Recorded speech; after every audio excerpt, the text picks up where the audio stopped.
Can't hear you. Oh, hey, can you Uh, hear me? there we go. Now I can hear you. I've been having internet issues. So I had to go to a cafe and then I don't want to necessarily talk this subject super loud in public. Yeah, I get So it. sorry, I literally just found a place. And like anything Meta or Zoom hasn't been working except for certain parts of the city. And it happened yesterday too. And I had a doctor's appointment right before this, so it's like I was hoping it would work after the appointment. So I appreciate your patience, and it was even hard to like contact you. Um, so does this microphone work, by the way? Can you hear me? Yeah, absolutely. Can hear you clearly. Here, it's quite windy, and this microphone's supposed noise cancellation. Do you hear? It's not blowing, but do you hear background noise? Mm. No, but your volume has dropped quite a lot now. Okay, I should. Okay, yeah, I appreciate your patience. I Yeah, didn't absolutely. intend to be last minute with this. Okay. So, and I see we got somebody else tuning in. Uh Delia? Delia? Yeah, Am I saying Delia, Delia? Delia? Delia. Okay. So just give me a second. Um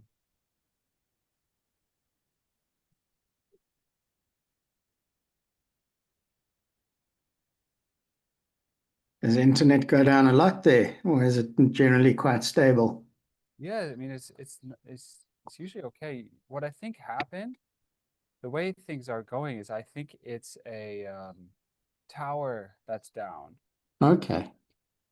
Because it's certain locations are fine. Like I was in a car and in certain places it wasn't working, and then we stopped at this traffic light and suddenly all these messages went through. I was able to join the Zoom link on my phone.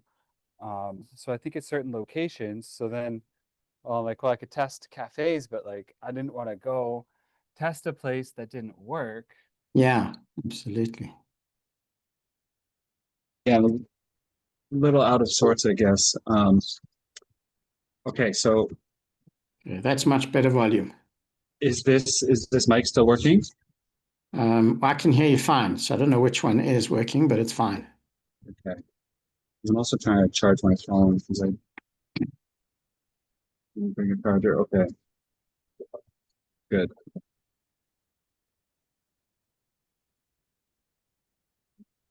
Okay. So I wonder if the normal computer microphone is going to work better. It's just I do have headphones too, which have decent noise cancellation, but if sometimes they're uncomfortable. If I can avoid that, I'll try to avoid that. But I can also use it. It's not a problem. Um, so let me just make sure I'm oriented, and then we can kind of Yeah, take a breath, this, relax.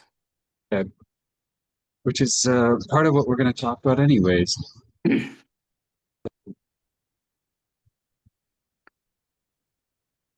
Get it. Is the coffee in Tunisia generally good?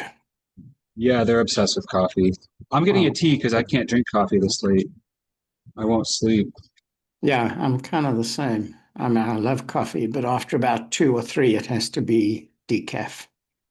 Yeah, I have like I can have like maybe 2 cups in the morning or something. Mm, More than that, then I crash. But they're obsessed. Like it's a cafe culture. mm. There are like bars. It is actually quite alcoholic country, but there's also people who don't drink, because it's a Muslim country. So there's kind of like this interesting mix. Like there's a big Mm. nightclub culture, a big bar culture, but it's not quite like the bars and nightclubs and alcohol culture I'm used to. And like in South Africa, if you go to just a normal cafe, like, for example, in the States, you can often go and not buy anything. They don't really care. They kind of just, if you fill a seat, it makes it look busy. But I had to buy something to sit here. Is it Okay. like that in South Africa too? Yeah, generally, but a lot of places are very chilled. Like if you order one coffee or one drink, you can sit for quite a long time. And some of them do have notices up. Like if you're going to sit for a while on, using their Wi-Fi every now and then, order something, even if it's something small, or pastry or something. And I Well, kind of get it. I get it, but it's like in the States, they don't care. Like, there's a lot of places where you could go for like, because I work remote, and at one point I Mm, lived in my car. I was like fully nomadic in my car, and I'd be there like all day, and I wouldn't always want to order something. And yeah, sometimes I'd even bring my own food. yeah, And a lot of places just didn't care. yeah. It's Listen, in kind of South funny. Africa, we have one of the highest data prices in the world. So it's a thing here. Okay, let me take a breath. Okay, so if this mic is weird, let me just, um, I can also hold it in front of my face. I No, want it's to fine. also, It's but I want to absolutely fine. also test. Oh, okay, so I'm using the computer microphone now. The clip-on one's not registered. Interesting.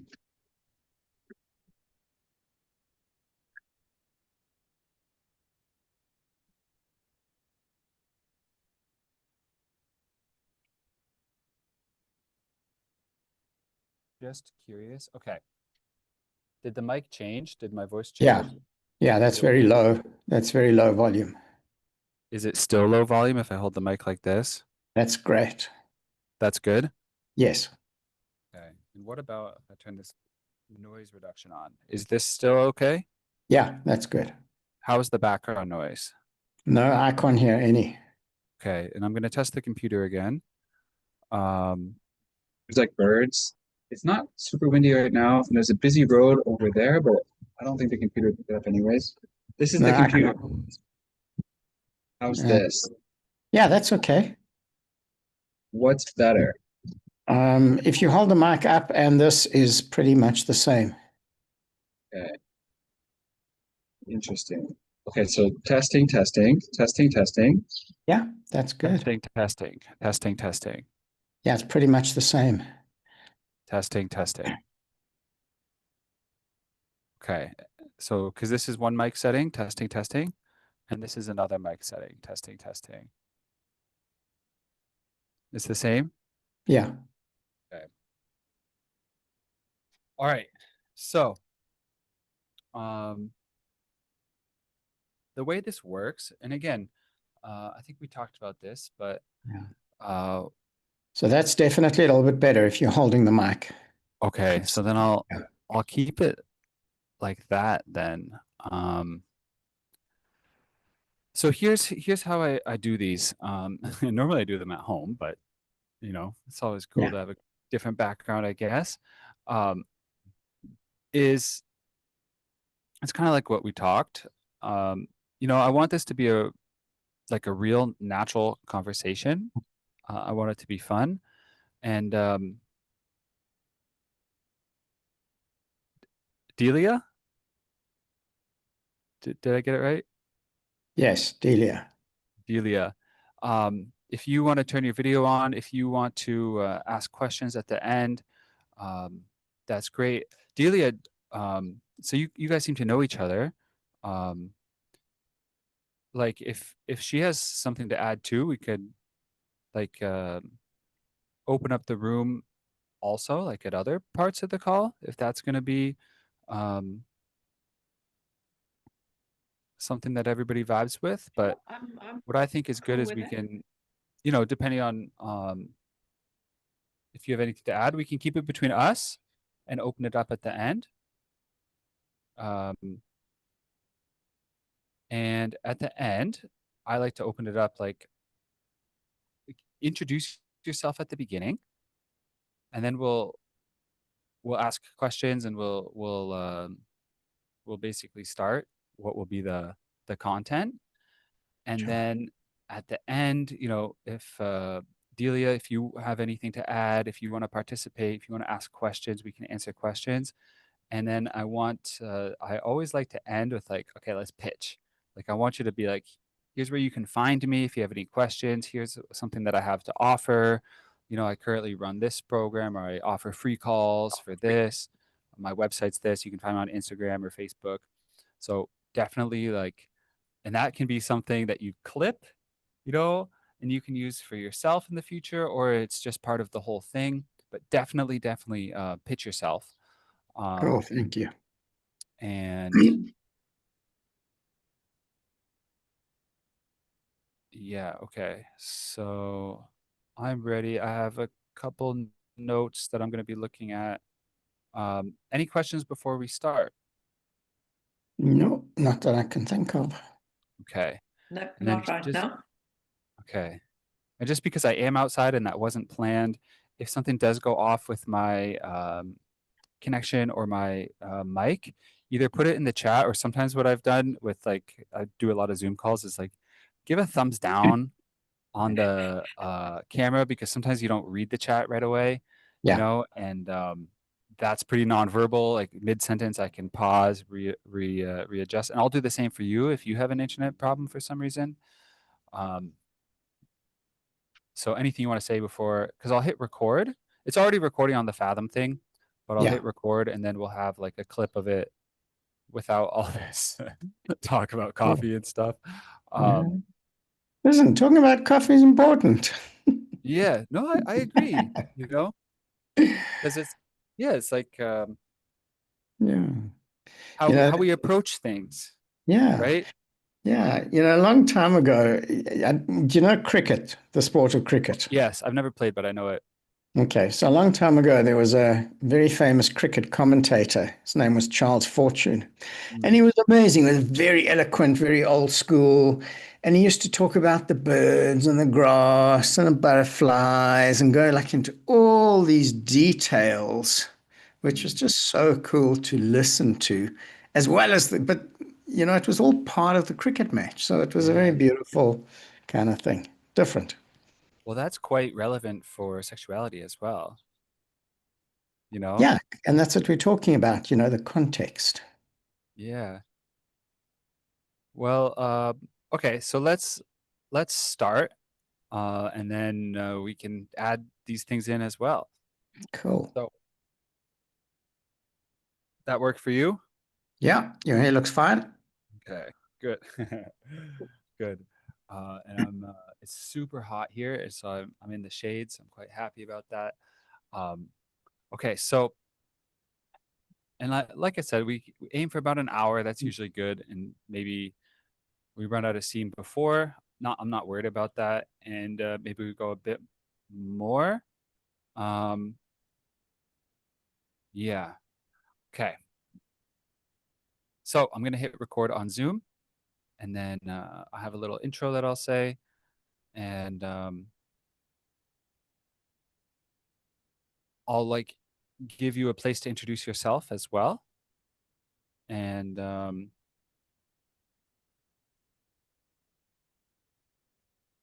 yeah, that's about all we need actually. Okay. Cool.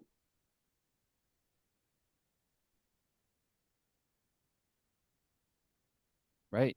Your sexuality is your creative life force. When that energy is stalled, everything in your business is stalled. Most businesses, when they have conversations, they never go here. But this conversation today, we're going to go there. So I'm here with Jonti Searll. He spent 30 years studying how fully a person can inhabit their own body and life. I study why gifted coaches and online service providers stay invisible. And today we find out where those two worlds connect. So, welcome in everybody who's watching this live or on the replay. Um, welcome in, welcome in. I'm Max Weltman, and this is an open Zoom room. So, it's not a webinar, it's just a real conversation. You can pull up a chair too, again, live or replay. If you're here live, you can drop questions in the chat at any point. We can take them live at the end, and we can open up a space for that too. I'm here with Jonti Searll today, and the topic is sexuality in the context of life. Which on the surface, it sounds like one thing, and it turns out to be about almost everything. Your sexuality is not separate from your life. It is where your creative energy lives, your drive, your ability to actually show up and be seen. When that root is stalled, everything downstream from it is stalled. Most coaches, online service providers, and honestly, most people were trying to fix a problem without ever going near the root. So Jonti, he spent about 30 years in conscious sexuality, somatic work, tantra, and his world is presence, embodiment, and how fully a person can actually inhabit themselves. My world is nervous system regulation, storytelling, marketing, and why gifted coaches stay invisible despite doing everything right. We are finding out where those two things connect. So, Jonti, welcome. And please tell us who you are in your own words. Hi, Max. Thank you. And thank you for this opportunity to share with you. You're welcome. So I'm a conscious sexuality practitioner. I've been doing this for 30 years. I'm based in Johannesburg in South Africa. I work with people on journeys of sexual healing and growth and exploration. I teach lots of workshops and retreats. I write lots. And I love what I do. Mm, And I love to share. So being here today is fabulous with you. yeah. Well, I also love to share. I also love what you do. I love what I do too. And one of the reasons why this is really interesting for me and exciting for me is because this is also a world that I inhabit as well. And we talked about this on another call that we had where we just connected, where we brought up the idea of actually doing a live conversation. But sexuality is really just like talking about sexual energy. It can exist with just us, like a solo person, and it can exist very different and very strong with two people or more people, and it's not even necessarily sexual. Like it's not pornographic. It's not what when you say the word sexuality, we're going to have a conversation about sexuality. A lot of people instantly they have pictures in their head of what they think it's going to mean. Yeah. And I don't think we're going to have the type of conversation that someone outside of this world would think that it means when they hear this topic. So, just to get us started, I always like asking questions like, well, how do you get into this work? How did you find yourself on this path, like where you are today? So the short version is that I went to university to study psychology. And in the first year course, there were a lot Mm, of touch studies. What happens to babies that yeah. don't get hugged, adults that don't get affection? That really fascinated me. And, as a teenager, I was, like most teenagers, fascinated and pretty obsessed with sexuality. Mm, Um, And the idea of touch really interested me. So I went to learn a very basic massage course to explore touch more. And then at some point, I realized I wasn't going to be a psychologist. I was in quite I was in the Jewish world and I was thinking about being a rabbi as well. And I realized I wasn't going to be either one of those. But this idea of touch really interested me. So I went to learn some basic massage. And I really enjoyed that. And I found out that I was quite good at it. And I kept exploring everything that I could in the world of spirituality, in the world of touch, in the world of healing. I did kind of every healing modality that I could at that time, mm, and went on a deep journey of personal sexual exploration. Always knowing that these were connected, but not always knowing how. mm, And, way back when, a lot of people in the spiritual world and the sexual world were very disconnected. There was mm, spirituality, there was sex, and there wasn't a lot, especially in South Africa then, about how they were connected. mm, Tantra was a very small idea here. There weren't a lot of people with awareness of Tantra and involved in tantric practice and experience. So it was a real journey of exploration. And then literally one day waking up and saying, this is what I want to do, and kind of mm. jumped in with both feet, knowing what I thought was a lot, but actually realized very little. Uh-huh. And Yeah. essentially 30, something years later, here we are. Mm. So what interests me is actually a lot of what you said is interesting for me. But you said you woke up one day and you knew. Like, what was it like the day before? Yeah, I think it was always there because the interest in sexuality was always there in my life. It was a theme Mm, through so much of what I did. So it was there, but it was never fully expressed. mm, Um, and I guess it wasn't just one day. Nothing is just one day. uh-huh, Even, we talk about spiritual awakening, for example, and people think it's like this moment where everything changes. uh-huh. And it's not, because there's often so much that leads up to that. And of course, it does happen for some people spontaneously. Um, but there was kind of a growing awareness over time and dipping a toe into different kind of pools. And Mm, then really bringing it all together and making a commitment to mm, say this is the path that I would like to follow. mm. Yeah, and I think that's true for pretty much everything in life. Like you think about success, which is another word that kind of doesn't mean anything, but we also know what it means when we hear it. Hmm. Like they just started playing music. Do you hear that background music? No, I don't hear it. Okay, good. Let me know if you do. I was happy to find this cafe. Quick little Yeah, context: I had internet issues and had to go outside of my place to set up this call. They weren't playing music, and I was like, oh, that's rare, like a place not yeah, playing music, because it's pretty bad pop music. But anyways, um, yeah, I mean, success, like overnight success or success at anything, success at getting to know yourself, success at business, success at basketball or yeah. music. It's always like a building block of little things.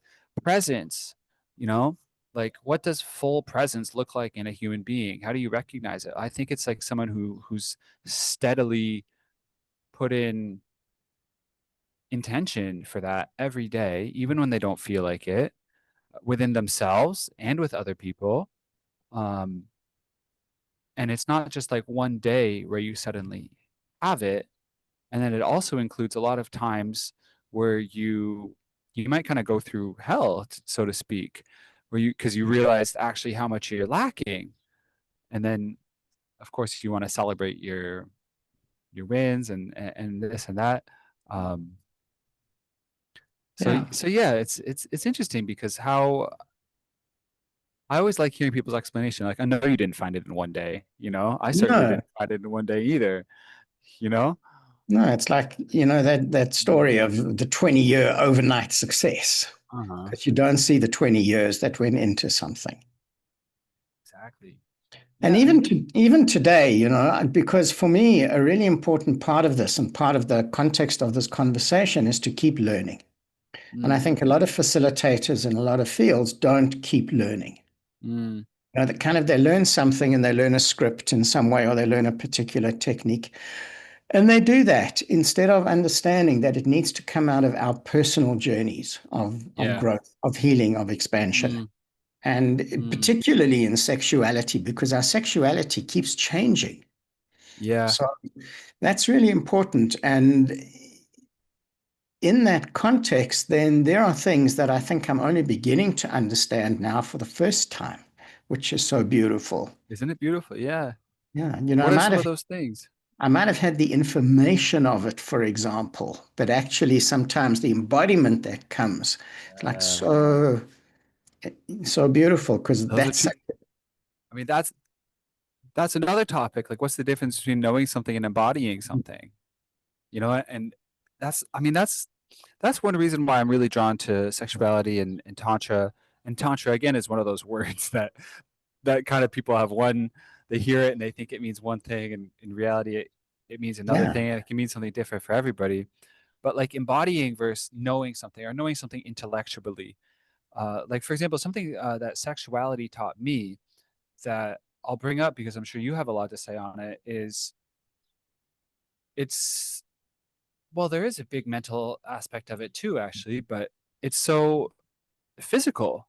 It's I almost think of it like, you can think of the broader world of sensuality, and it's so physical. Like what are you feeling? There's so much wisdom in our bodies, you know? And part of my journey is I realized that society, even like my family, like no one talked about these things.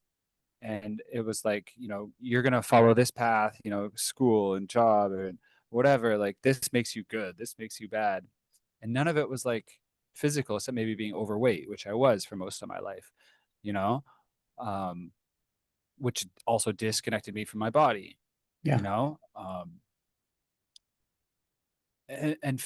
because physical knowledge is, I still come up with that with up against that with business or in relationships, certain types of communication. I can know how to handle a conflict intellectually. I can study, I can watch all the videos, go to all the workshops, and then be in that moment with somebody close to me and still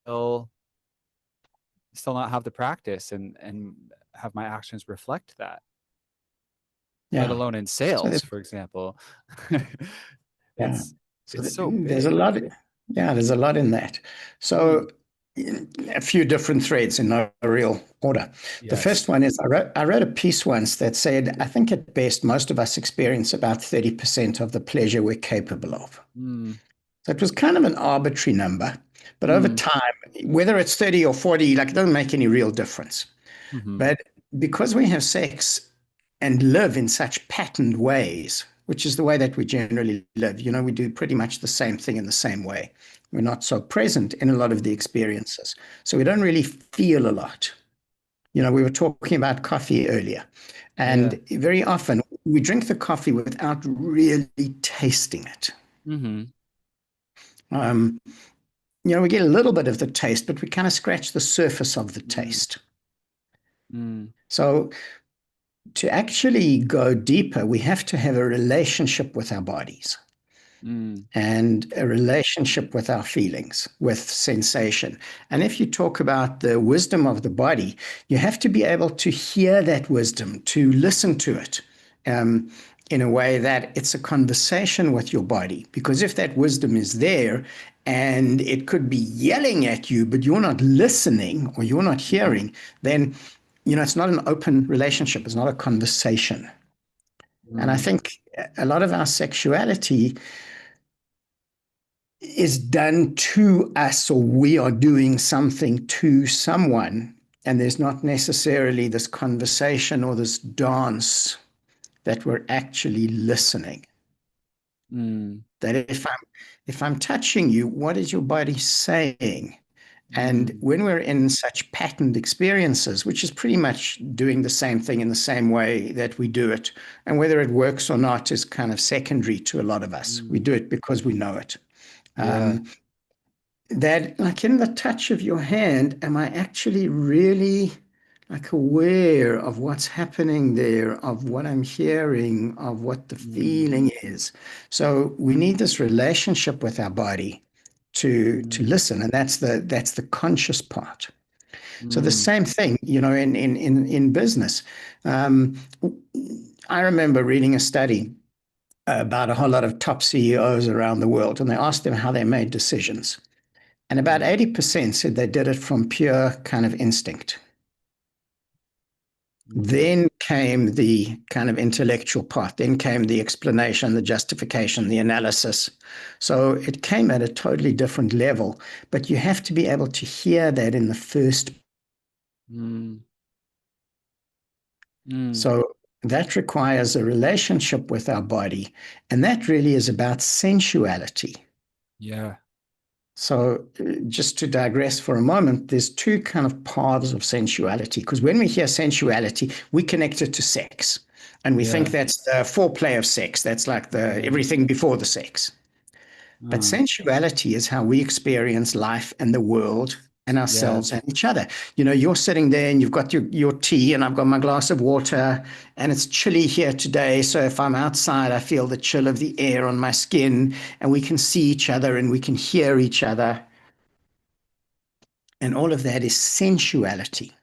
So, Mm, sensuality is actually a path of firstly awareness, mm, and then it's a path of how we actually learn to listen to our bodies. mm, And if we can hear that, then we can expand that into sexuality, and it Mm, becomes a natural extension of that. mm. Yeah, I really like the way you explain that differentiation because they are kind of like I use this metaphor sometimes for things that are similar, but there are some differences. Like the definition of a square and a rectangle is almost the same. Like a rectangle is a square, but a square is not a rectangle. Yeah. Because they both have four sides, 90-degree angles, and at least two of the sides are equidistant. Obviously, with the square, they're all not equidistant, equal. What is it? Equilateral, equivalent. Equal Mm. length. And so like sexuality fits in the realm of sensuality, but it's not fully that. And same as vice versa, sensuality fits in the world of sexuality, but it's not fully Yeah. that. So it Um, has elements of it. yeah, and for example, they both have elements of presence. They both, to me, and I'm curious to hear your side too. Like when I think of sexuality, I think of a lot of energy movement, energy transmutation within the body and within the inner body, and like you think how easy it is to contain that in certain places and release it in Mm. certain places. And that's for both men and women. Um, whereas sensualities, you don't always have the same element of like release, but it can just certainly shift your energy. I think just when I think about it, it's more like pure presence and using the senses, some of which are spiritual. Like I do think we have more than just five senses, personally. Um, and of course, yeah, they both interchange, but they're not 100% the same. Like they really intertwine, but it's Mm. not 100% the same thing. And what I love about those two worlds is they're both so transmutable to other areas of life. And so you can include things like joy or even anger, you know, like, and being able to move these energies around and use them even. And I mean, I think when I play music sometimes, like I can do it with my sexual energy, and you can be very sexy when you play music, you know, Absolutely. just as you can be very dirty, you can be very angry, you can be very unsexy, Yeah. just the same. Um, Yeah. So the definition of yeah. conscious sexuality that I work with is to be present during the experience and to allow whatever is there to arise. Whatever arises, whatever emerges, to allow Mm, that. So if we're really present, then sometimes that's going to bring up anger within me. Sometimes it's going to bring up loneliness. Sometimes it's going to uh, bring up uncertainty. Sometimes it's going to bring up despair, so many things, as well as the joy and the celebration and the intimacy and the love and the pleasure and everything else. So mm, if we really allow that, then it starts to become very, very different. mm, Um, and if we go back a step, I think the intention that we bring to a sexual experience is hugely important, mm, which connects to consciousness. mm. Phew. Bless you. Excuse me, thank you. So, there's a very big difference between orgasm-based sex and pleasure Yes. and intentional sex. So Yes. orgasm-based sex, generally, it's kind of what we would call friction sex. And it's Yeah. kind of, like one body part rubbing against another as quickly and as fast as it can to get to that orgasm, which is kind of the release. It's very goal based and Yeah. And it's like an yeah. achievement in a way, And Yeah. there's nothing wrong with it. There's no judgment on it. It's just one experience in this Yeah. amazing field of Yeah. possibility. That And I love this definition. And sometimes it's just quite a narrow experience because it's Uh-huh. very repetitive. And over times, our nervous systems actually feel less. So we actually become quite numb in the experience Mm, because our focus is so much on the orgasm. mm, So we're not present a lot of time because our thoughts, mm. we're doing whatever it is we have to do to get to that point. So it's like you Mm, want to get to the end of the cup of tea that you have, not drink the cup of tea. mm. And that makes it a very, very different experience. So when we Yeah. start actually feeling, when we start connecting, when it is more about energy, when it is more about intimacy, then so much in the experience changes. And that's when kind of worlds open. And as you say, Mm. that's where, one of the elements of that is then how do we have spiritual sexual experiences? Mm. But we have to get out of that limited goal-oriented experience to have a deeper experience. Yeah, because at some point then the deeper experience becomes your whole life. Yeah. It So it's becomes everything. transcendent, it's Yeah. can take us to expanded states of consciousness, to so much emotional release. So much can happen. That's enormous, but it Yeah. requires a different intention and a different awareness, a different consciousness. Sometimes I think of it like imagine like maybe it could be two people, maybe a bit more, like on a hike, or just like walking on a trail. And one person is like, I came here for a hike. We're gonna go from the start to the end, Yeah. like, and then going home in the car or going to dinner after. And some people's like I'm just here for the experience. If I see a beautiful flower, I'm gonna stop. Oh, if I see a trail that calls my name, I might go down it. I might explore it. Maybe I'll just stop and meditate and take in the energy of this place. I intentionally cleared my day, or I intentionally didn't set anything soon after this, so I can have the time and the space to expand into this trail. And maybe it will just be going from the start to the end and enjoying the air. And maybe it will be, we see a stream and we go dip our feet in and explore. And that if those two people, or imagine a bigger group of anything in between on the spectrum, are together, right? Which is sometimes my family, for example, or people that I know, Yeah. it's like the person who came just to finish is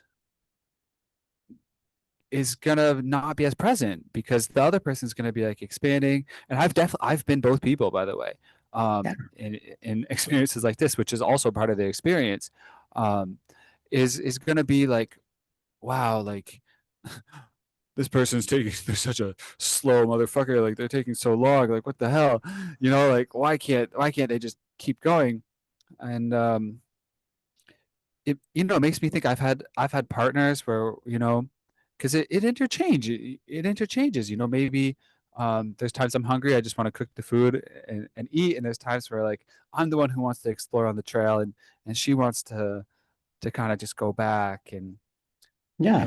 it's interesting because then you're not present with each other, you're not present in the moment. um and I really think like you can run a business that way. I'm guilty of that too. You could be,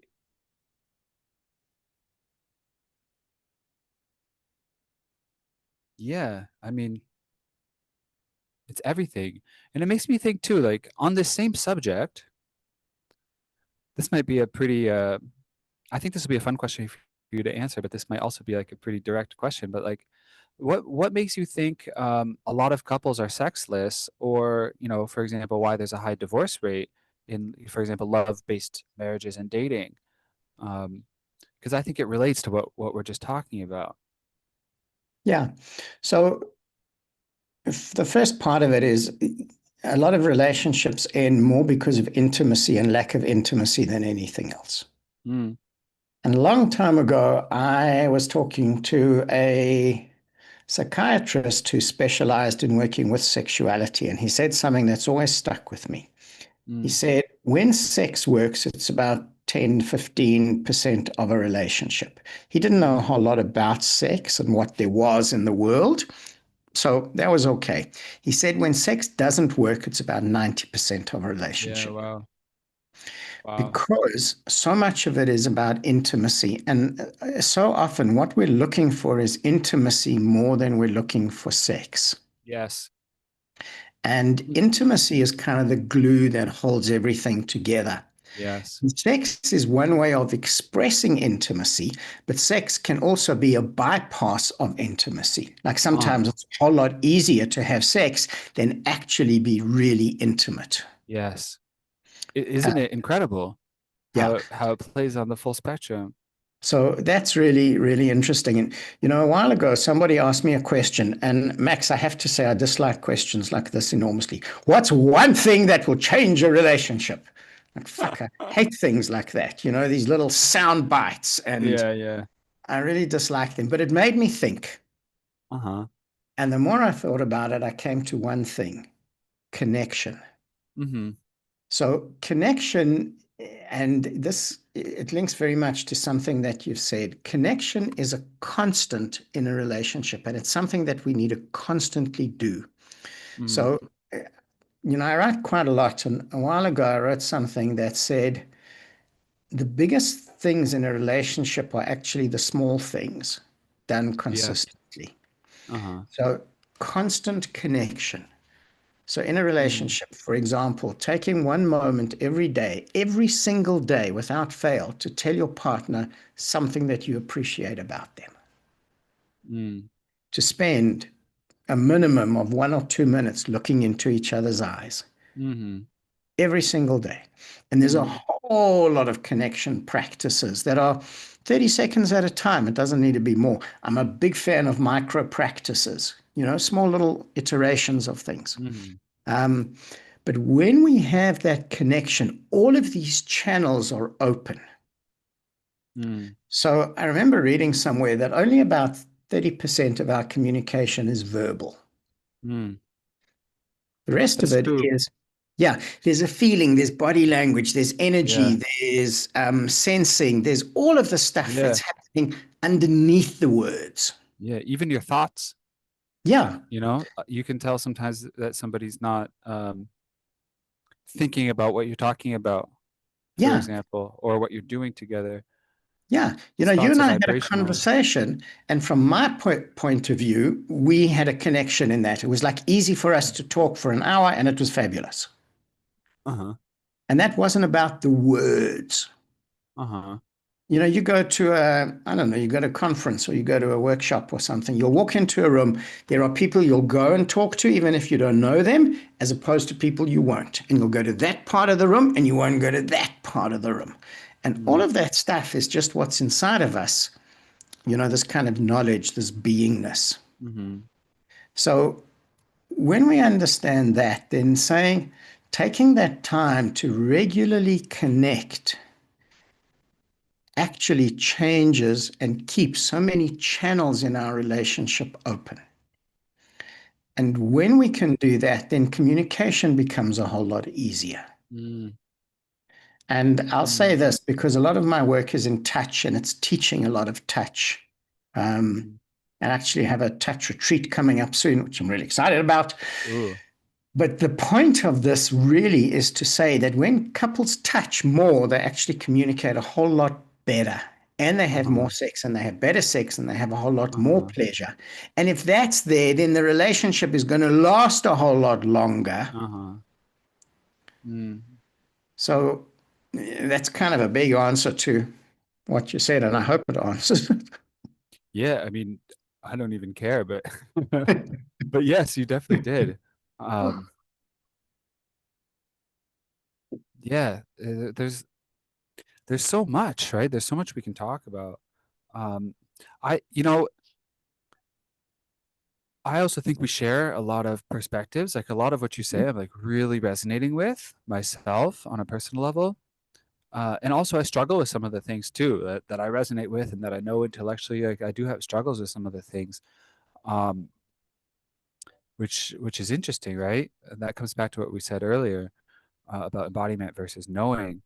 Um, but something that like I've always said that I think sex is a huge metaphor for the whole relationship. Like you said, it's like that 15% that has like actually it's way more than 15% at the same time, although it is just 15%. Because once it's like quote unquote a given, which it never is, I'm just using that language, right?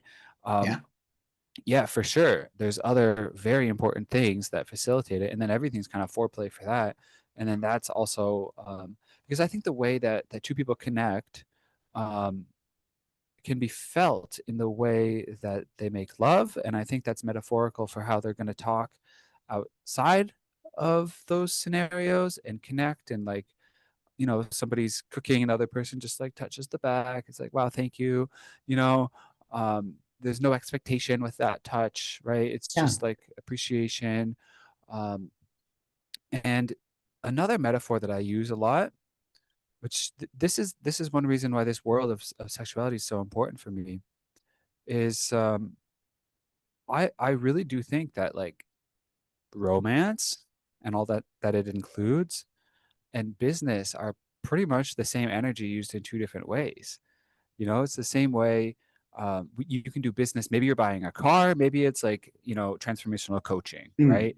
Like, and maybe it's reading somebody's content, right? Like, for example, I told you, not only is your writing really strong, but like, um, one of the things that got me moving closer to the tantric world and got me taking more courses and going to retreats and stuff was the fact that over time, I started, like 10 years ago or so, started following more and more like accounts in the tantric and sacred sexuality space and noticing that they were the realest, the rawest, the most vulnerable in their content, whether they were selling or not directly in that post.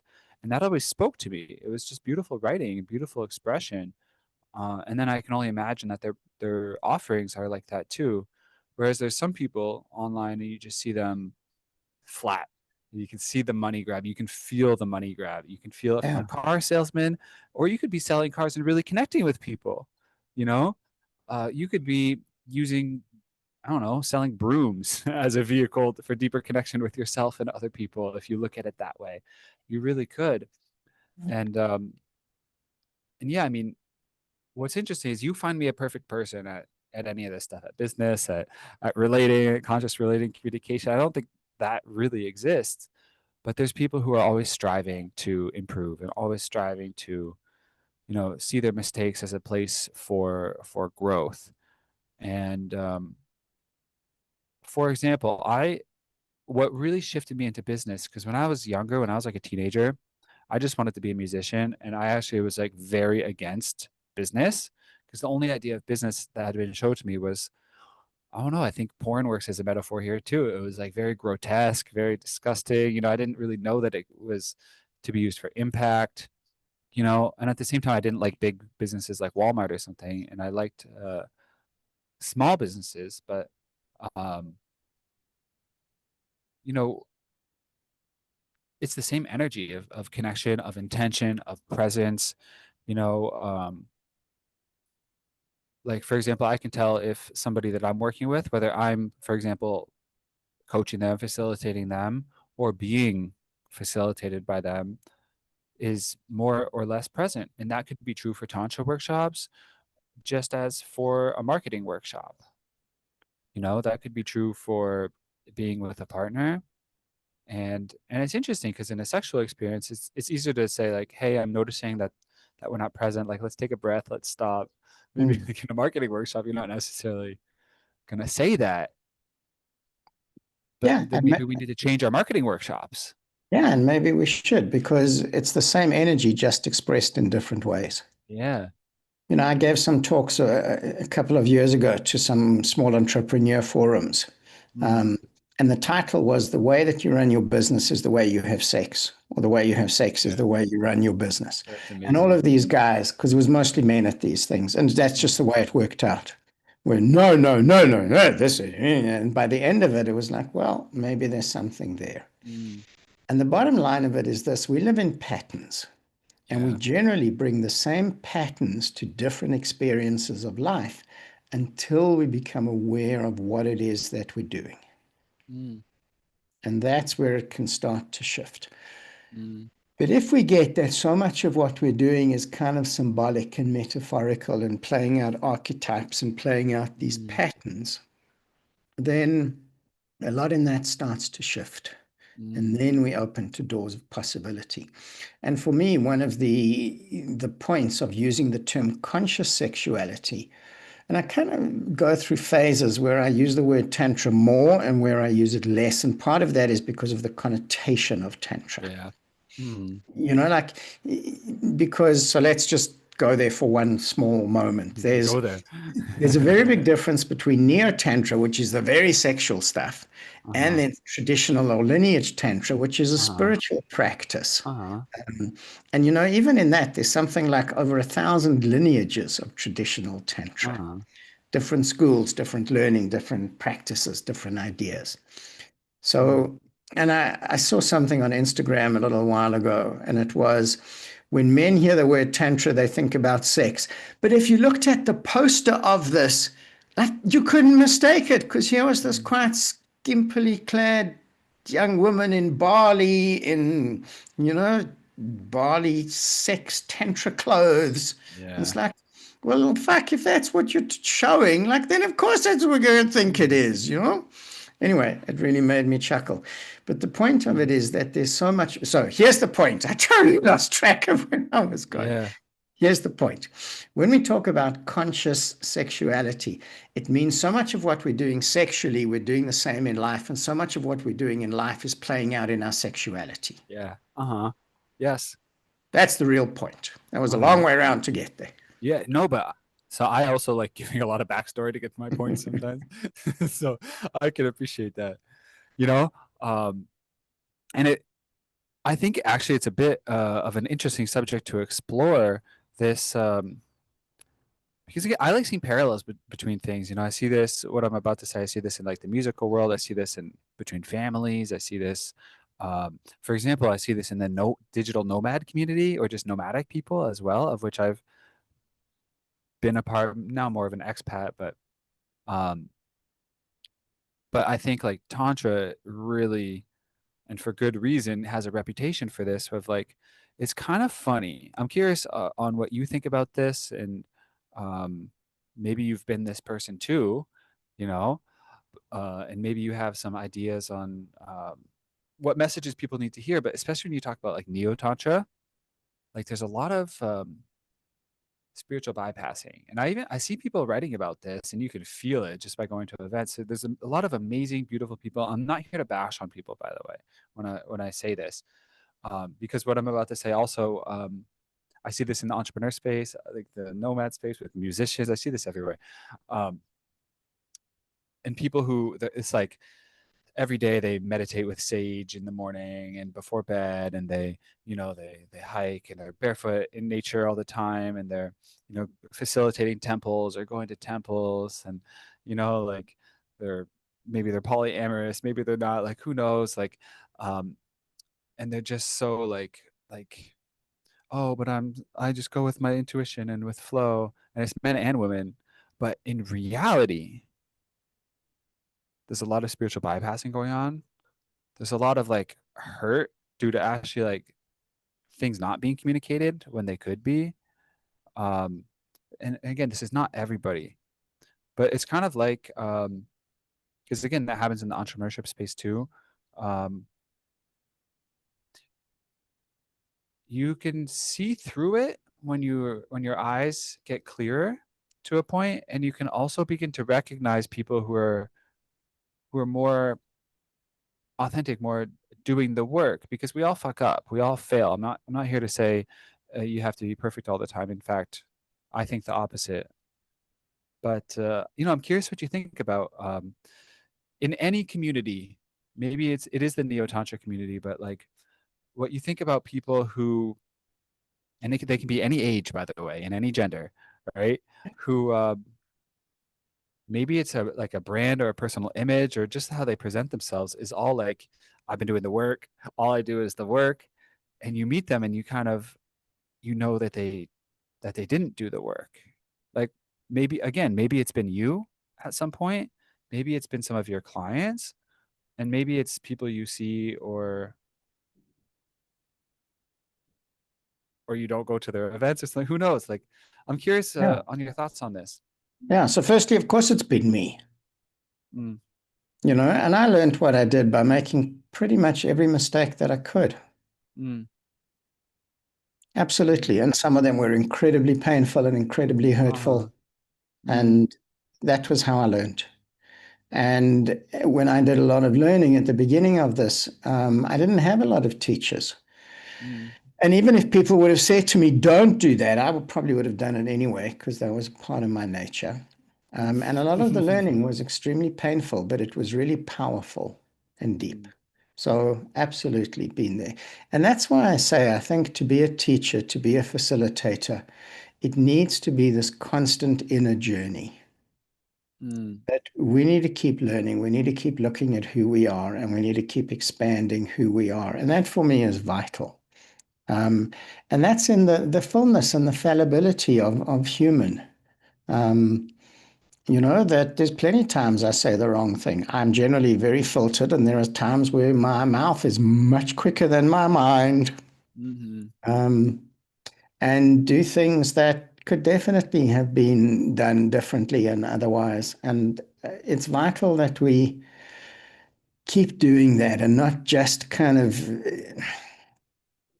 for me, one of the biggest parts of teaching is learning. mm, And to keep doing that and to keep saying that my journey is really important. And it's as important for me as it is for the people that I share with. That I mm, can keep bringing something new, that we mhm, can keep going deeper, that it's not just the same kind of repetitive script again and mm, again and again. So mm, it's absolutely vital. And I think in the world of sexuality and spirituality, and religion and probably so many other parts of life. We learn something and that's all that we do instead of constantly looking at who we are. mm, And it's vital. And the vulnerability of that is enormous. But without that, mm, I think we have less and less to offer. mm, That's the first part of that. mm, Um, and that for me is vital. One of my early teachers used to say, just be careful about pedestals because you are going to get knocked off them. And he used to say, as a teacher, every now and then it's a really good idea to knock yourself off your own pedestal. mm, And I did that a while ago. We've had a whole series of workshops for quite a long time that were amazing. Everyone was fabulous. Like every workshop was uh, so good. Everybody got so much from it. And then I did something a little while ago that really just brought so much up that was totally the opposite of all of that. And I mm, absolutely loved it because it was just mm, such a beautiful humbleness. It was such a beautiful vulnerability. Not, and the space is always that, but it just took it to that deeper level of coming back down to this very, very human space, and to keep bringing us back to that is fabulous. And I loved it. And I was so grateful for that. And I love when I fuck something up because I love the opportunity to connect and to apologize, and it creates deeper intimacy between us and a greater understanding. So I love that. mm, That's important. The next part of this is that in this community, spirituality, sexuality, the symbols have become a lot more important than the essence. mm, The clothes, the ritual, the mm, meditating every morning with sage. And there's no reason that you shouldn't do all of that, but the symbols have become a lot more important than what it actually is. mm, Um, if the mm, sage wasn't there, could you have the same meditative experience? Because essentially, you don't need anything except you in that moment of connection and intimacy with life. So all of that stuff is nice. It's wonderful. And I used to have so much of it. And now the simpler the space is, the better.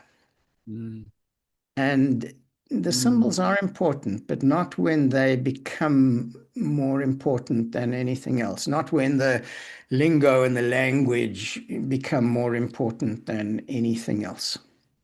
Um, mm, not when I've done so many practices or so many ayahuasca experiences. mm, I came across a guy a little while ago. In a year, he did something like 20 ayahuasca journeys, but there was never any inner work. So, like that kind of journey, it opens a door, it's a portal. You come to a workshop. We do 2 weeks ago, we did a workshop called the Taoist Sexual Energy Massage Workshop. mm, It opens a door. It's a beautiful experience. You get so much from it, but it's a portal. And to say that so many of the experiences that we have, that's what they are. They're an invitation. Mm, And all of the meditations are invitations. All of the workshops, all of the ceremonies are invitations. mm, And this is where we go from the information to the embodiment. Because the embodiment says, I can sit outside. I sit on my balcony every morning. I have a group that I work with that I share some daily content with, some inspirational content about sex, about love, about pleasure, consciousness, tantra, everything. And I sit on my balcony, I have coffee, and I look at the birds and I look at the plants. And those can be moments of absolute bliss, and there's yeah, nothing other than the presence of the moment. yeah. There's no paraphernalia. There's no mantra in it other than the mantra of the coffee and the one I'm looking at.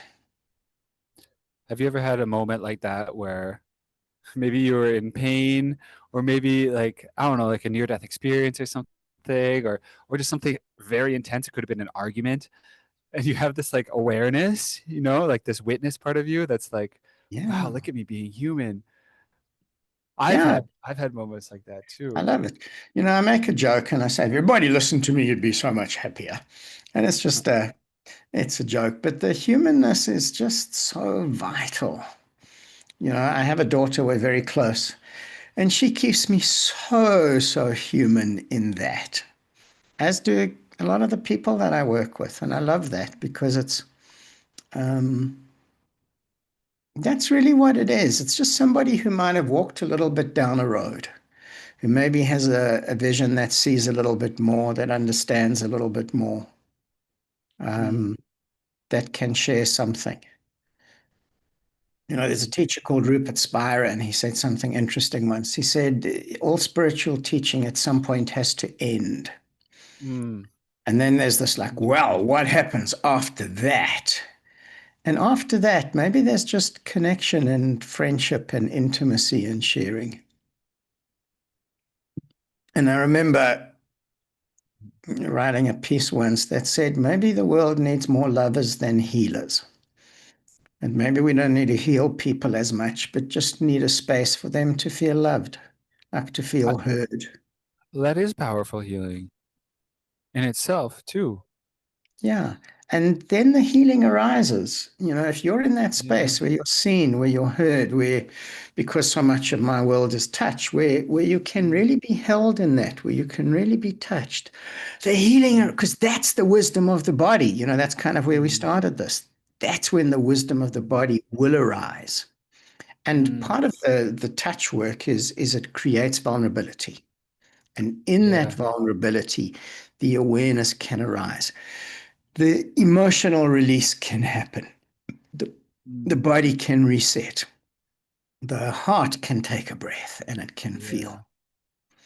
And if we create more spaces like that are really conscious, whether it doesn't matter how much paraphernalia they have, and it doesn't matter if they're in Bali or in Johannesburg. I've never been to Bali, but I would really love to go. Mm, Um, same. and it doesn't matter how much of that stuff we have, if we can get the essence of it. And if you and I can sit opposite each other and look into each other's eyes for a moment, there's an essence there that happens. That's Mm, intimacy. And mm, that's sacred. That's expressed in so many small ways in life that doesn't need a mm. temple, that doesn't need Uh-huh. any objects to be sacred. Uh-huh. And having a conversation. I went out earlier to do some grocery shopping. A really brief conversation with the person behind the till in the supermarket, but it was like real eye contact. And there's just in that moment, there's like a silence around because 30 seconds of that very human connection. And that's sacred. And that was in this noisy supermarket. Hmm. Things just melt away with presence. Yeah, yeah. Yeah,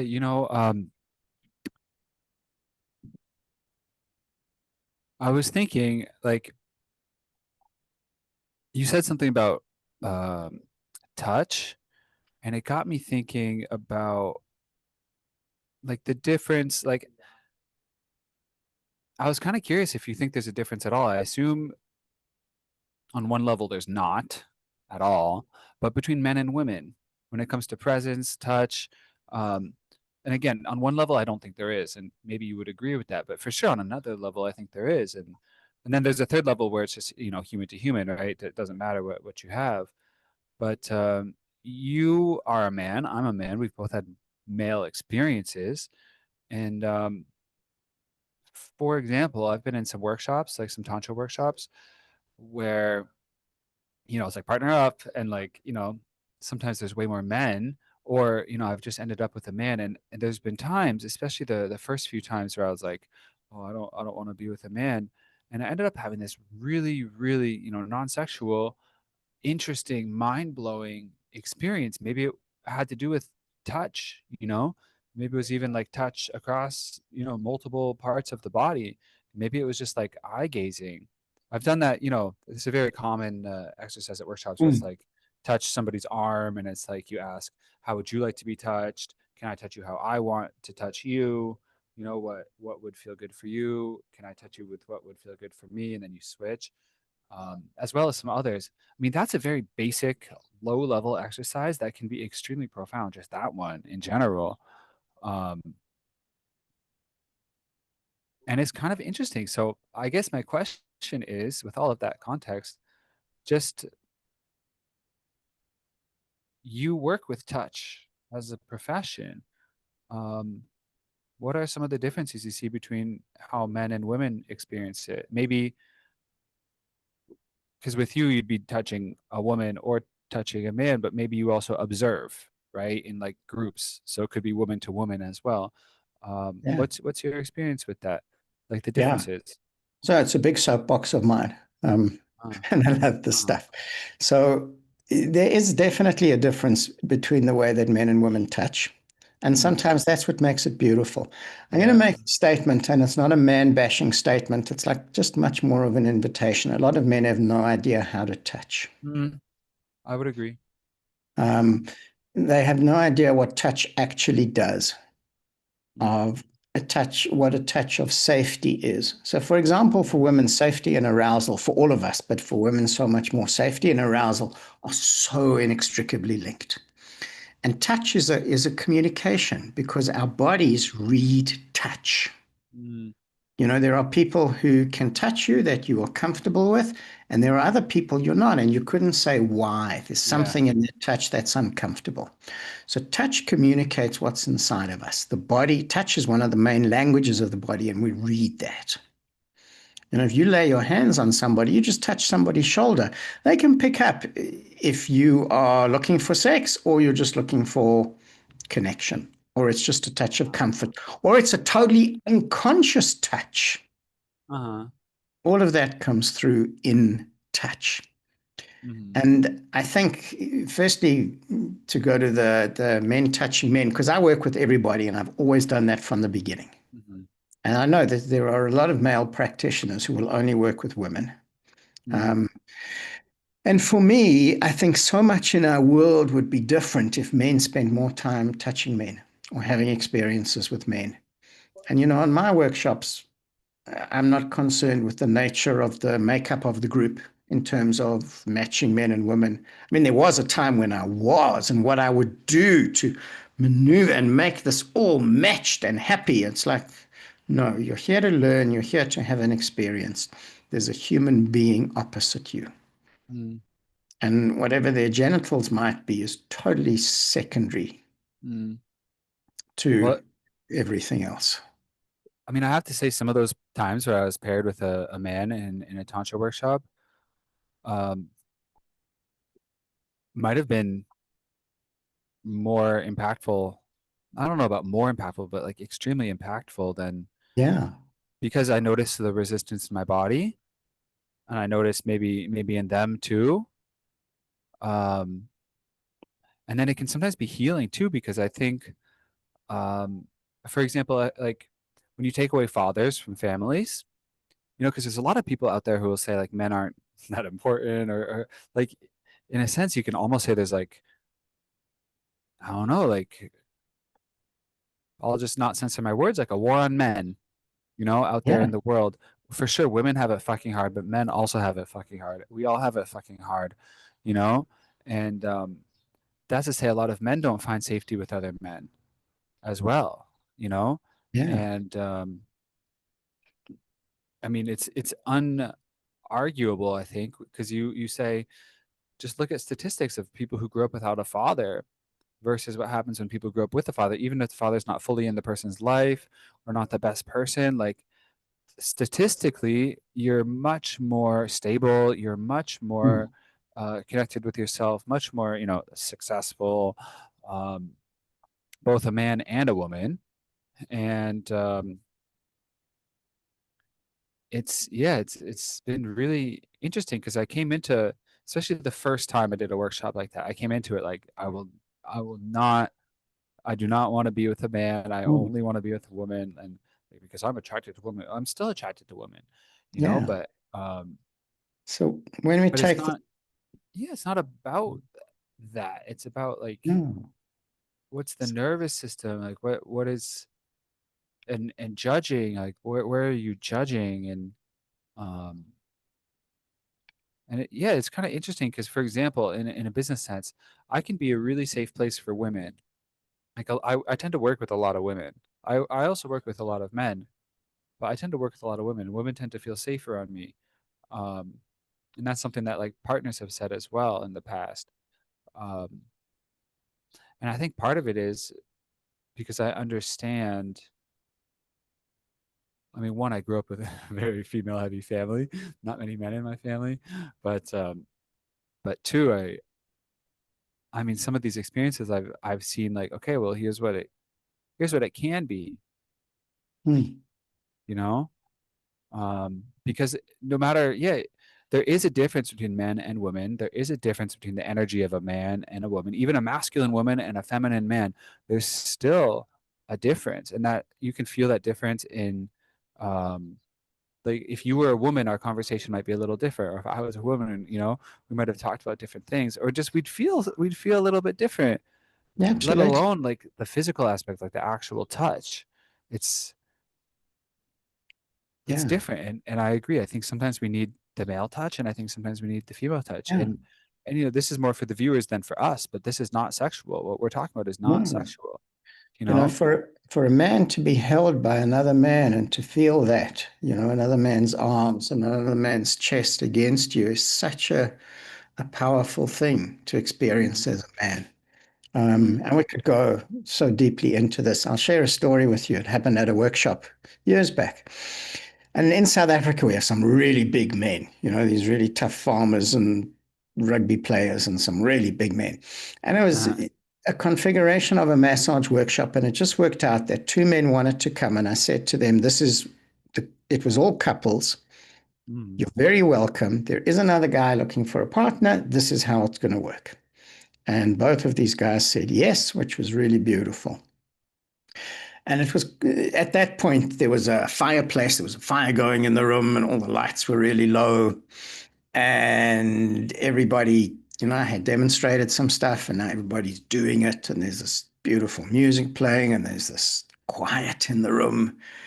And then from the corner where these two men were, um, and I'll never forget this big voice says, "Fuck, if that's how you touch, I'm not surprised you never get any women."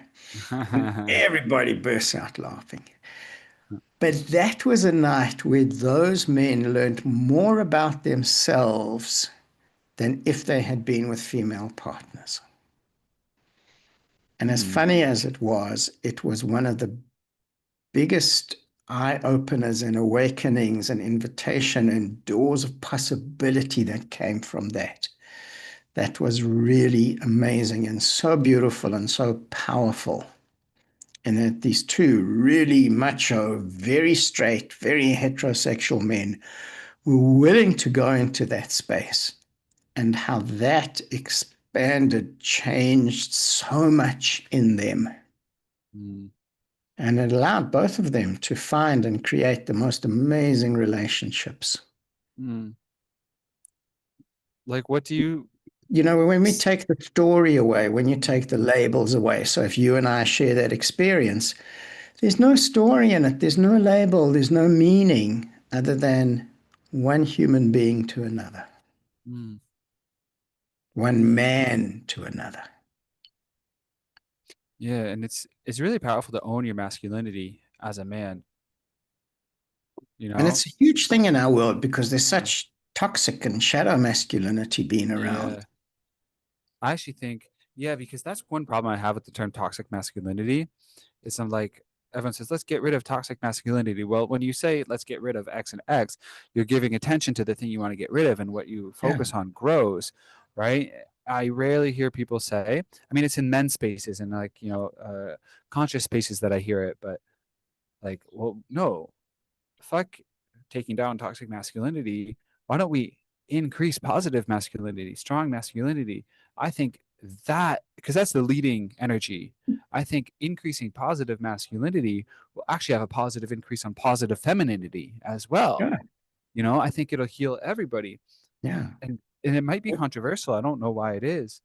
But a view that I have is I actually think we need more masculinity. Don't even say, Mm. just normal, strong masculinity. I actually think there's a lack of that. And that's And how we transform things in the world, is through, obviously, we do want it on bigger level, but there are so few very positive, strong masculine role models uh, in politics, in business, in religion, in sexuality. And the more that we have spaces like this where men can share, the more that we're bringing that. And there's a saying that energy flows where attention goes. yeah. So if we're putting more of our attention there, instead of breaking everything down, if we put more attention on creating, then something shifts in that. There's a different energy in it. Mm. That's what so much of my space is how can we create that Well, how can we? by doing what we do, coming into the spaces, having the experiences, learning about who we are Mm. and living that. And sometimes the biggest change comes from living that in these small ways, going back to the small things make the biggest difference. Mm. Mm. And if we can reach more people and more people can come into these tantric spaces, however we might judge them for what they may or may not have or what they're lacking, and these conscious spaces, um,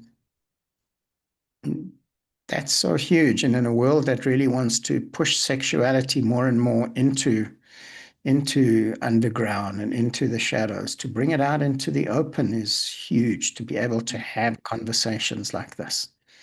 Where Facebook is so sensorial at times. Mm. In all the years, I think of how many times I've been sort of shut down and my pages have been Oh, closed and, uh-huh. Endlessly. And I'm so careful about what I put there because I'd rather be there than not and have, access and connection. But it still happens. And Yeah. to create greater freedom of this is huge. And that's why conversations like this are so important. Yeah. Mm. Well, I think we could keep talking for hours. And, I think we should do another conversation like this. Yeah, I would Um, love to. what I want to do, I think it was kind of cool to have full circle back to like small things are really important, which we kind of started with. Um,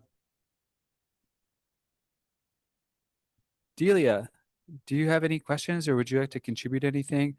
And then I have a few things in closing that I like to end these conversations with. Um, I'd love to hear from you while you're in this space with us. If you'd like to contribute or ask a question. Um, yeah, it's a challenging space for me, I'll be quite Mm. honest. Um, I've done a lot of work with Jonti, and today just seems like I needed to be here. I'm not too Mm. sure what's going to come out of it, but it Mm. was really, really inspiring to hear you talking because my journey started many years ago, but Mm, I can see how beautifully you're taking it over and making the more change, with the mm, masculinity, with mm, changing the way we were, if I could mm, say that, the old-fashioned ideas of, the men behaved this way and a woman had to behave that way. mm, And so it's opened doors for me that I never ever thought I would walk through. mm, And my life 5 years ago was incredibly different from what it is now, mm, and far more exciting. mm, So it is absolutely inspiring to listen to the two of you speak, because what I would always think, well, what would be prudent for me is to say that the next generations are going to be different. We're not going to mm, do the same things we've always done, because there's a lot more discussion and there's a lot more openness in societies, mm, which I think is monumental for everybody mm. and for humanity. Uh-huh. So I'm really honored to have shared the space, although it was very quietly. It's not in my nature to, I mean, I'm not an entrepreneur by any means, but there's a reason I needed to be here. So I've learned Mm, so much and I've had great inspiration. So thank you. mm. Well, thank you for being here. Thank And you. that last thing you said, I want to share with you something. Um, because I have a slightly different definition of the word entrepreneur. And of course, like, yeah, someone who has a business, sure, like it's that. But for example, I mean, what is business? What is sales? Like, have you ever like convinced a friend to go to a restaurant? Like, you're selling your idea to them. Have you ever sold yourself on getting out of bed in the morning? Like, you're selling yourself. But I have a friend, and he's never really been an entrepreneur. He's really good in chess. He's kind of given chess lessons, and he speaks multiple languages. So he's given like language lessons to people before, but it's never been like he's always worked jobs. It's never been like he always did it for the love, not for the money.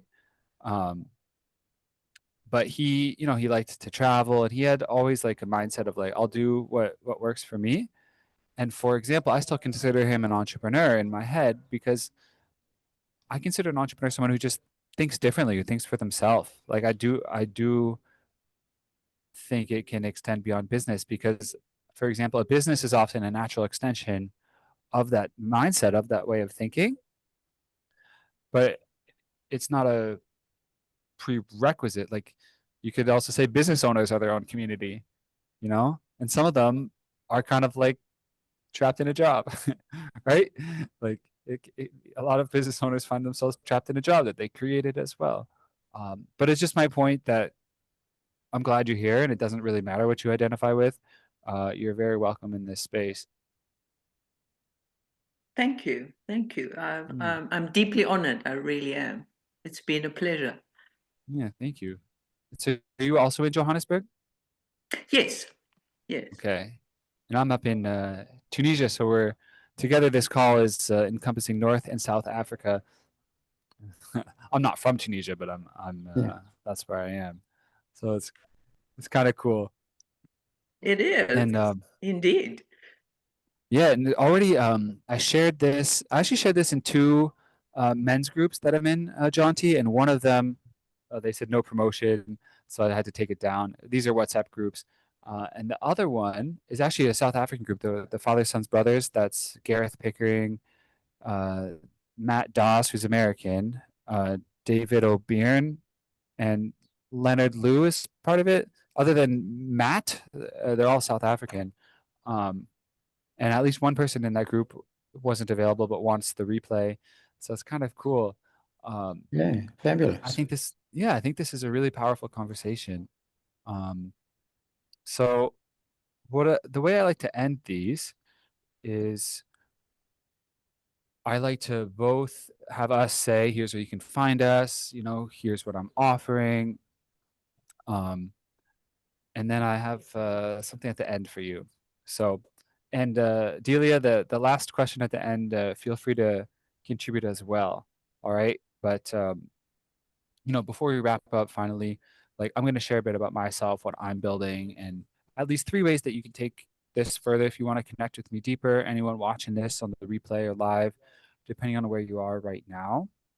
So most coaches, most online service providers, business owners, healers, most people that I talk to in that world are, and actually even outside of that world too, because again, I shared my definition of entrepreneur already.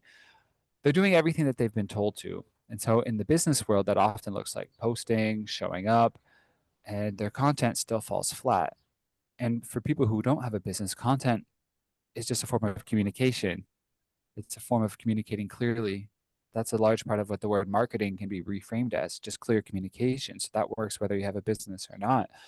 And it's not because they're bad at what they do, but it's because they've been trying to market themselves without actually ever telling their own story from a place that's calm enough to access it. And you hit something upon stories at one point too, and I wanted to follow it, but we went in so many other cool directions. I had an inspiration to follow it, and we took the inspiration elsewhere, and it was perfect.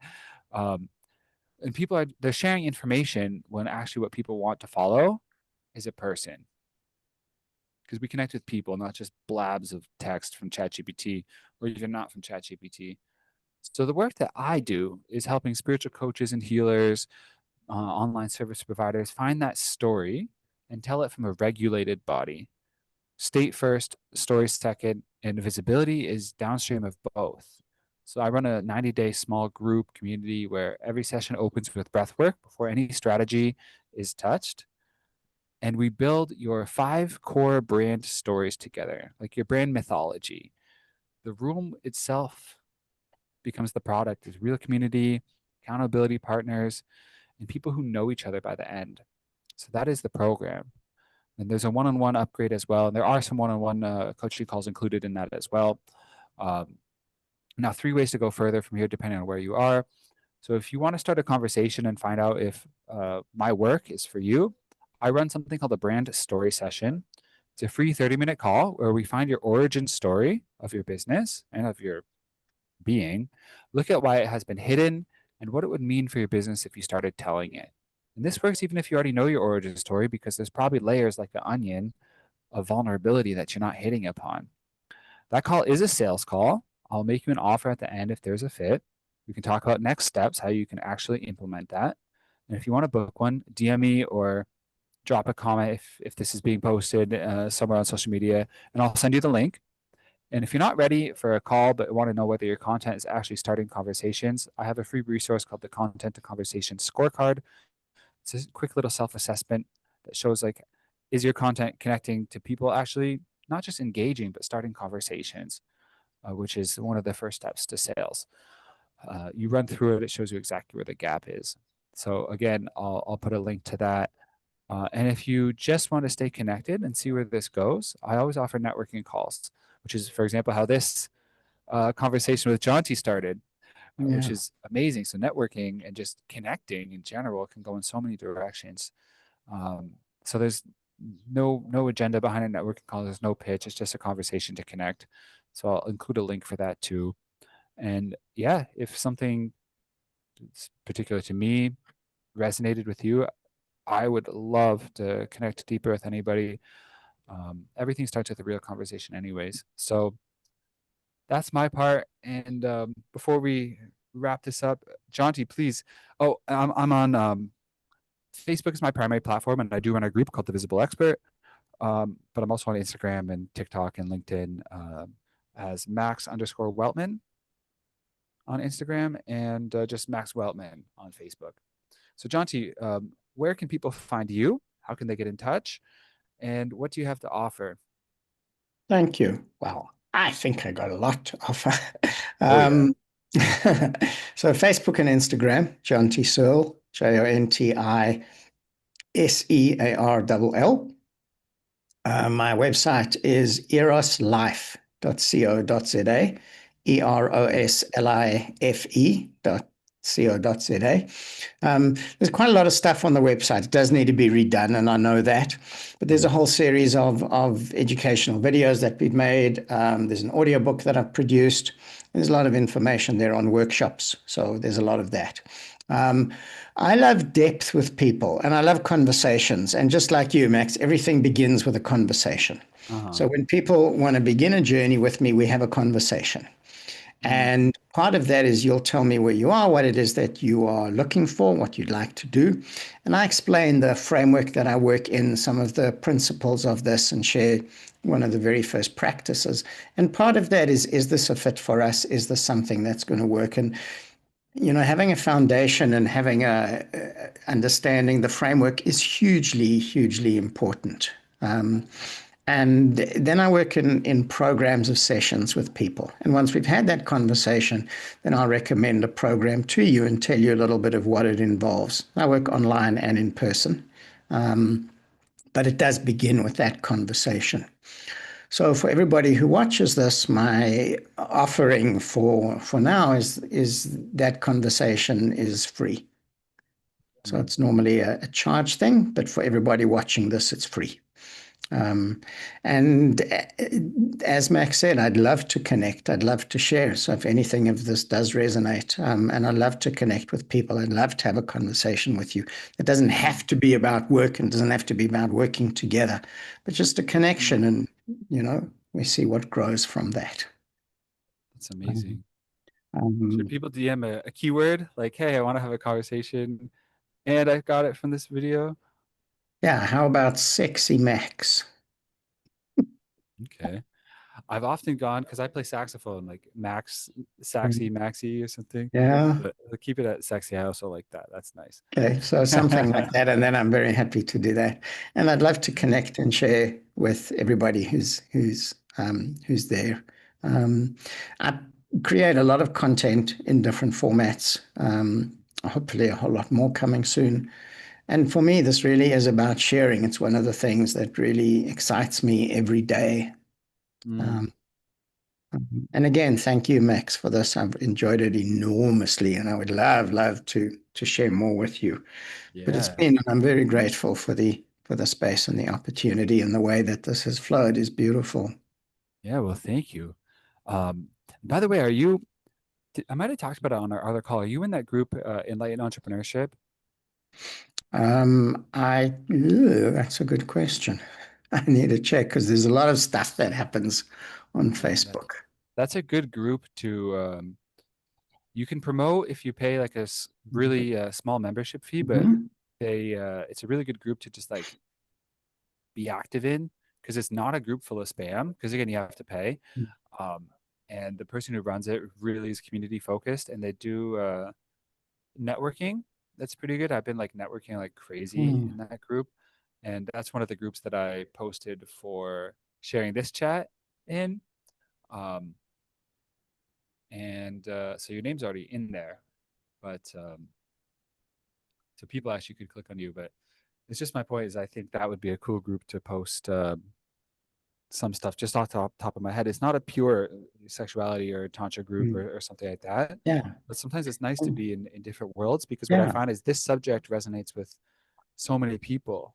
Yeah, and it's not always about sexuality. A lot of people that I spend time with and come and do the work, they say they're not really sure why they're here, but they're looking to explore something. And it's much more, as we've been talking about, it's much more about life. And sexuality is a part of that, and it's a way into that. And as much as people come in and work with me because they're looking for something directly sexual, a sexual issue, a problem, a blockage, a relationship issue, but it's this exploration of who we are in all that we are. That's the beauty of it for me. I mean, imagine a life void of sexuality. One, there'd be no more future humans. Yeah. Right.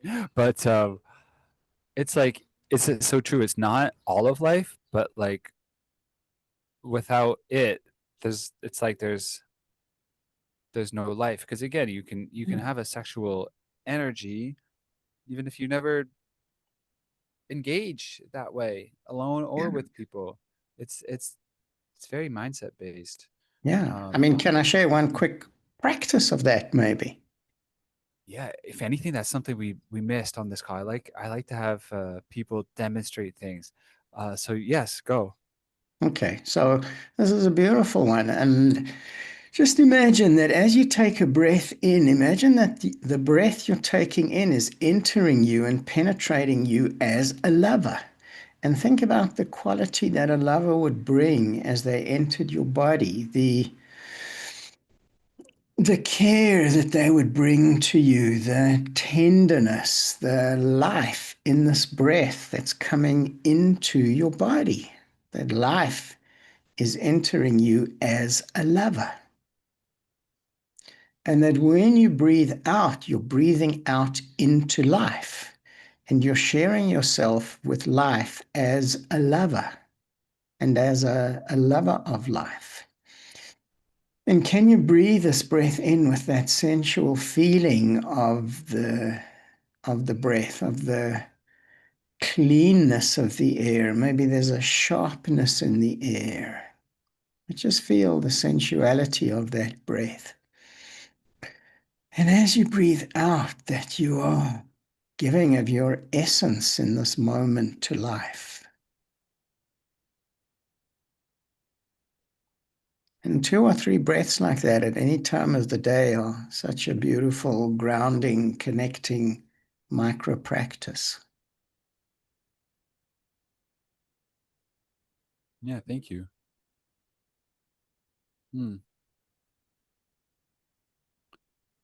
So as we close the room, I like to ask a very cliche question. So let it hit you how it hits you, but I think you're gonna like it anyways.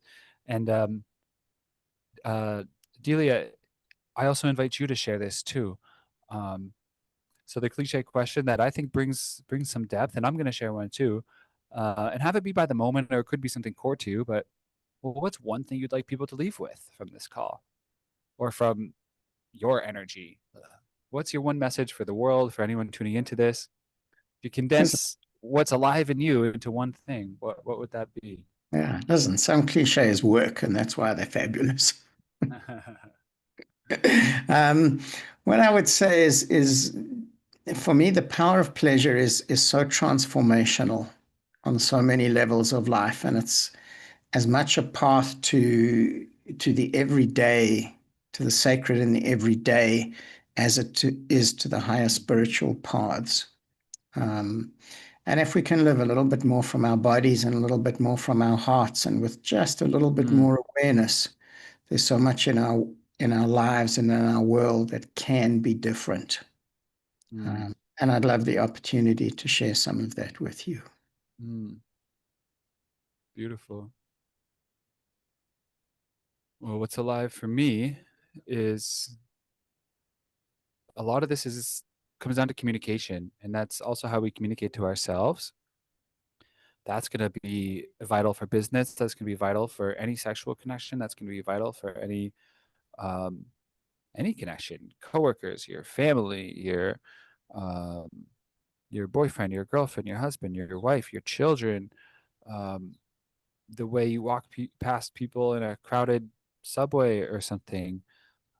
This is all communication, and it comes down to presence within yourself.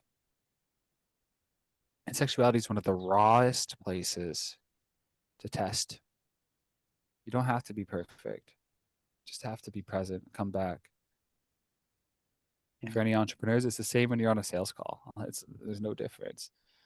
So that's what's alive in me. Communication, I think it's so key, because it's not always with words.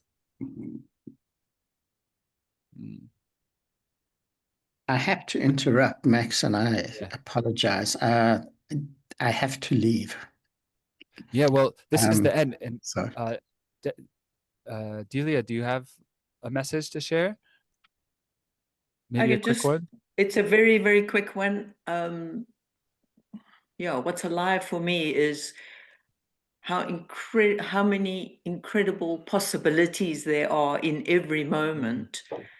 And then together with the presence, and you have a wonderful smorgasbord of which way to go and what to choose.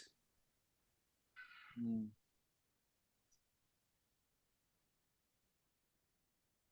And you're going to learn something no matter what choice you make. Yeah. That's it. Beautiful. Well, thank you both for showing up, and Jonti especially. Thank That was you. really fun. I look forward to keeping in touch, and I will get you the recording because you'll get the Fathom, the full thing, but I'm recording on Zoom, and I'll send you like just a clip as well. It's yours. Do as you like. Thank you. And yeah, I look forward to keeping in touch. All right. Thank you. And a big hug. Yes. And oh, it's already Friday. I hope you both have a great rest of your weekend. And yeah, keep some presents. Yeah, All right. thank you. You Bye. too. Bye, Bye. guys.